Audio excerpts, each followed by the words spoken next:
Coming up, we'll take a look back at the PIAA Wrestling State Championships in Hershey, recapping all of the action. Plus, state playoff basketball is underway as the Battle of the Bishops soars to life.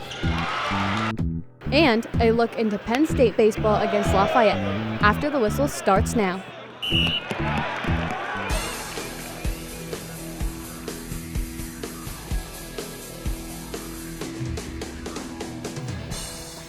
Hello and welcome to After the Whistle.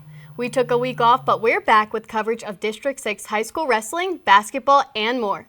Live from University Park, I'm Cassie Vaselis. And I'm Jenna Wispman. Today we'll take a look back at state championship wrestling, but first let's head over to state playoff basketball for our games of the week. The semifinals are coming up this weekend, and we have two teams from District 6 facing each other for a spot in the 1A championship. We'll show you how Bishop Guilfoyle and Bishop Carroll got to this point, starting in Altoona with BG on March 8th. The Lady Marauders started their run in the first round at home against Clarion Limestone. The ref throws it up, and we are underway. Early on, it's Mary High. She'll grab that rebound right there. She sends it down the floor to Leona Williams, who dumps it off to Morgan Ruggery, making the layup for two. Later on, it's Hannah Begg. She drives the basket and lays it right in there. Then it's a battle at midcourt, and it's won by the Lady Marauders, and that allows Gia Adams to take the ball and make a mid-range jumper. The Lady Marauders led at the half 42-10. What a score. Now the second half is where things get interesting. Ruggery grabs her own rebound and looks to make a play, towards which she does, adding two for BG. Lady Marauders defeated the Lions 62-19. Clarion Limestone ended the season at 15-10 as Bishop Guilfoyle moved on to the second round. In the second round, the Lady Marauders took on Aquinas Academy. BG jumped out to a quick 8-0 lead as Maury Query hit Leona Williams with a long pass to finish off the glass. Now, still in the first, it's Query again with the swat on defense, and Amberlyn Petreka gives it right back to her for the steal and score. Now, late in the first half, Hannah Homan drains a three, which opens up a 21-point lead. Now, in the third quarter, the Lady Marauders put on a passing clinic and eventually work it to Morgan Ruggery for the triple. Now we're going to see more defense for BG here as Elliot Cleverland tries to go up for the layup, and Petreka says, "Get that out of here." Ooh. Bishop Guilfoyle cruised to a 60-27 win. They only had one player in double digits, and that balanced offense carried them into the quarterfinal. In the quarterfinals, Bishop Guilfoyle faced St. Joseph's Catholic Academy. In the first quarter, Gia Adams grabs the board and passes it out for Mary High to drain the three. Check that out. At this time, BG leads 14-0. Martyrs back on offense. Adams swings it to the corner and gets it right back for the bucket. BG is dominating by 20 after the first quarter. In the second, St. Joe's Aubrey Yarts gets the rebound and feeds Naomi Crispin from way beyond the arc to cut into BG's lead. What a shot. And before halftime, a Wolfpack's miss lands into the arms of Marie Query. She takes it coast to coast, Euro-stepping past defenders and in for two. Look at that right there. Bishop Guilfoyle defeated St. Joe's 66-48. BG has won 18 straight on their way to the semifinals. The Bishop Carroll Lady Huskies faced off against the Williamsburg Lady Pirates on Saturday for a quarterfinal matchup. We picked things up early in the third as the Lady Pirates' Leanna Royer sinks the jumper, making the score 39-30 Bishop Carroll. Now wasting no time, Reagan Prague sinks a three for Williamsburg. Now coming off a fast break in the fourth quarter, Bishop Carroll's Adeline Myers knocks it down, making the score 52-40. Myers would put up another two, securing the win against Williamsburg. Bishop Carroll walked away with the win 60-47. Bishop Carroll and Bishop Guilfoyle will meet Saturday at Altoona High School. The last time these two teams met was for the District 6 Championship, where BG took gold. The BG boys also made a run in the tournament, getting to the second round against South Allegheny. Now it's late in the first quarter. Hamilton Gates gets it far wing, drives and protects, and gets the and one. It's 12-9 BG.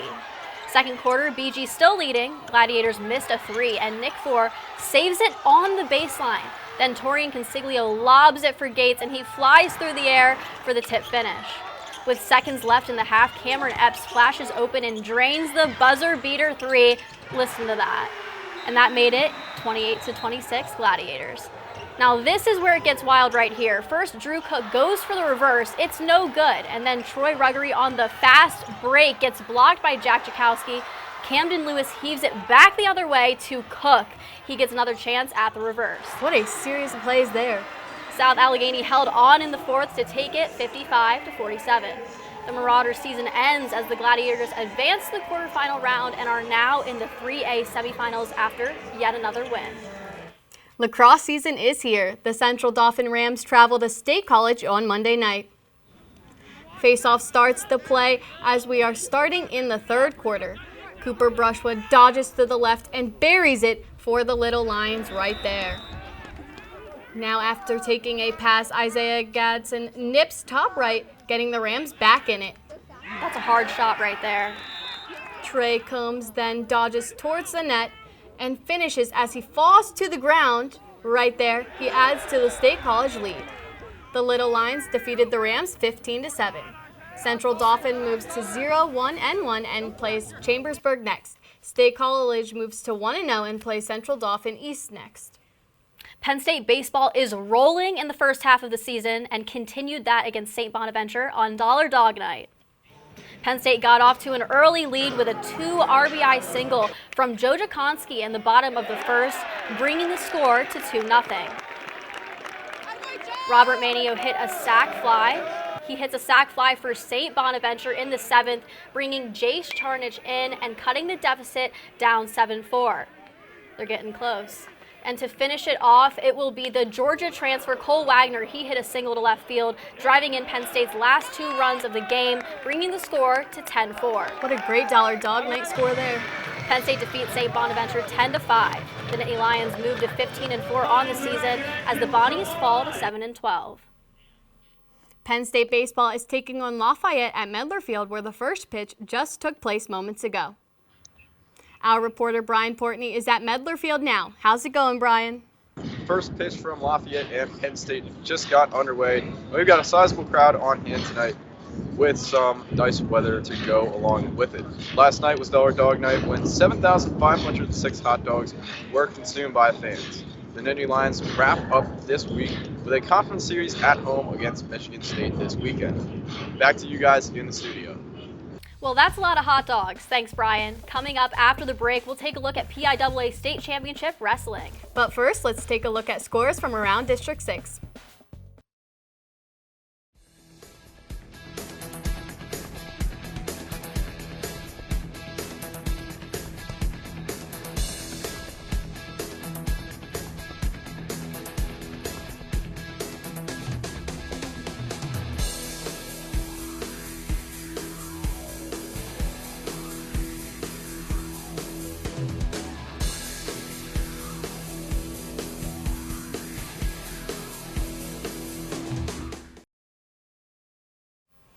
During our week off, state championships for wrestling took place in Hershey, and our crew got a closer look at the action. Massimo Bonagorio and Massimo Manfra are here in studio ready to recap it all. And guys, it looked like you had a lot of fun down there. Well, Hershey was a blast. The air smelled like chocolate, but the wrestling was even sweeter. Yeah, especially when we got from the hotel all the way to the finals, it just smelled like chocolate that entire time. Speaking of which, here are the 3A finals.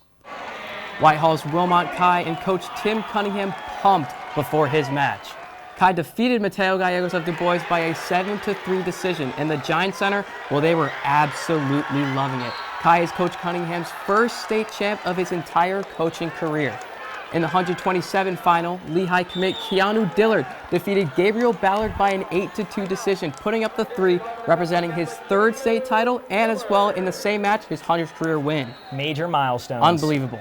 In the 139 final, 3A's most outstanding wrestler, Tahir Parkins, dominated, winning by a 20-3 tech fall and finishing with a record of 50-0 in his last season at Nazareth. And finally, Penn State commit Asher Cunningham defeated Pitt commit Bode Marlowe by a 12-6 decision.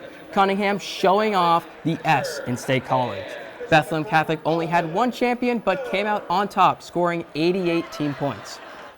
Well, you saw Asher Cunningham flexing that S for State College. He'll stay right here as he's begun to wrestle with the Nittany Lion Wrestling Club after his senior year. Yeah, I mean, 3A was very close, and some wrestlers won their first state title and others won their second. We had the chance to talk to Asher Cunningham and Wilmot Kai about their performances. Asher Cunningham has dominated high school wrestling from his first match this year all the way to the PIAA state championships, winning the 172-pound title. Yeah, I just like to stay calm in my matches and stay focused. Even if they get a takedown on me, I just think about scoring the next point and just getting the next win. Cunningham will focus on nationals and worlds this summer and then focus on competing for the Nittany Lions in the fall. Yeah, I'm just grateful for this opportunity, and I'm really excited to go to Penn State and just keep elevating my level. Tonight in Hershey, Penn State commit Asher Cunningham won gold. He was expected to win his match, but a huge upset early in the night invigorated the crowd. Junior and 114-pounder Wilmot Kai shocked the Pennsylvania wrestling community by winning his first state title, beating many talented wrestlers in the process, including a reigning champion. Very proud. Works through a lot of adversity, probably the hardest worker in the room. If he could live in the wrestling room, he would. I mean, it's hard to get him out of the wrestling room. That's how much he has fun and he enjoys the sport, and that's what makes him so good. Kai is Coach Tim Cunningham's first state champion of his career. The win isn't just a big accomplishment for Kai, but for Whitehall Wrestling. Wilmot, I think this is a stepping stone within our program. He wanted to help this program. He stayed loyal to Whitehall Wrestling. Kai has only been wrestling since 8th grade and gave high praise to everyone who's helped him along his journey. Shout out to my training partners. Shout out to Coach Austin Brett for helping me since January maintain my weight. Shout out to Coach Tim Cunningham. He's the best coach in the Valley, best coach in the state. I just love my team, love their support, love my community so much. Kai finished the season with a record of 35-3, earning multiple achievements including 100 career wins, 50 career pins, and a state title. Yeah, the atmosphere was just electric in Hershey, but it wasn't just 3A, but 2A as well. Massimo, you had the chance to cover 2A. What did you see? Well, we saw great wrestling the entire weekend, but happening alongside 3A were the 2A championships. Bo Bassett gets prepared to face Hudson Homan at 145 pounds. He grapples around Homan and earns the first 3 points of the match like that. He wouldn't stop there, dominating on his way to a second state championship. Now at 133 pounds, it's the match of the night, Jax Forrest versus Aaron Seidel. After intense scrambling, Forrest gets a hold on Seidel and snaps down, earning 3 on his way to a massive victory. Now to 189 pounds, Faith Christian's Adam Waters takes down Caleb Close of Bald Eagle before going and flipping Close onto his back and earning all 4 of a near fall to take a commanding 7-0 lead. Waters won the state championship and right there on the mat committed to Ohio State, and that received boos from the Giant Center crowd. Faith Christian took first place with 232.5 points and 4 individual champions. Faith Christian had a great weekend and took home the victory, but it was Bishop McCourt's Jax Forrest who got the Outstanding Wrestler Award for 2A after defeating the 200-win Aaron Seidel. We had a chance to talk to Jax after the tournament, and this is what he had to say. Jax Forrest of Bishop McCourt took home the big prize in his 133-pound weight class Saturday at the PIAA Wrestling Championships. I feel like I could have wrestled better, offensively, defensively, all that, but, against someone who's, that good, it feels good. Forrest defeated the winningest wrestler in Pennsylvania history, Anthony Seidel, achieving his 50th win of an undefeated season. It's pretty cool because, obviously, my freshman year I lost once, my sophomore year I lost twice, so my goal is to be the best that I can be, and to do that, you got to go undefeated. Though Forrest has won some big matches and titles, there's still one he's looking ahead to. He wants to be a world champ.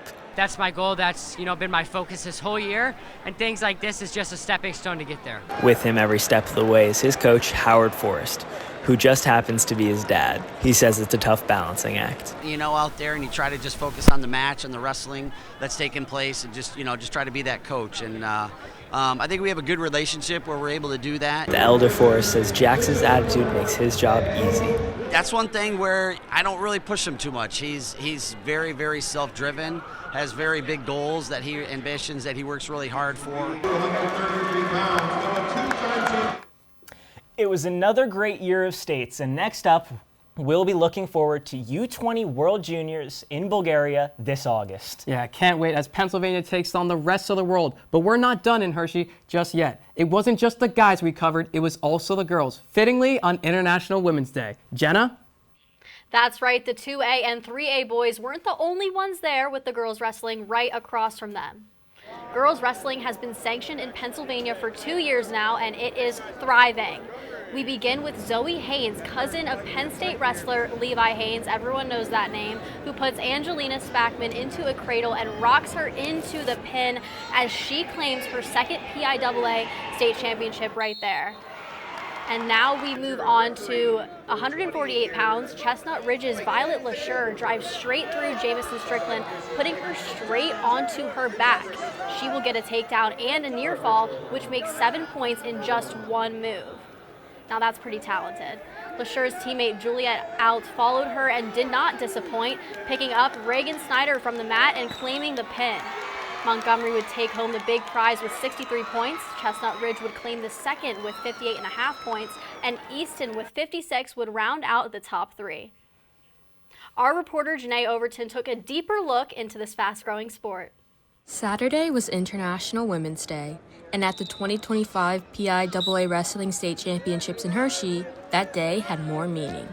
For the second year, the competition featured a sanctioned girls division.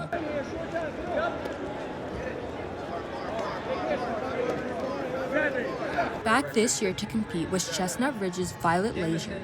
In 2024, she walked away with the top prize in her class. It takes time, but eventually you just need to focus on you and being good and trust the process. This year, that process included her equally disciplined sister and freshman Juliet Alt. My thoughts were just to wrestle everybody with my match and just stay focused on what's in front of me, and I train hard, so just trust in the training, trust in the Lord's plan, and just go do my thing. The sisters say the support and family connection make a difference. It's amazing. It adds more excitement to my matches, and it just feels so awesome to win all of our tournaments together and be there and supporting each other and being each other's #1 fan. And all of their hard work and dedication would pay off, as earlier tonight they had 2 female champions on the top spot of this podium right behind me. In his first year as girls head coach, Jason Kendall was thrilled that Alt at 155 and Leisure at 148 won their championship bouts. Oh, it's awesome. I mean, the hope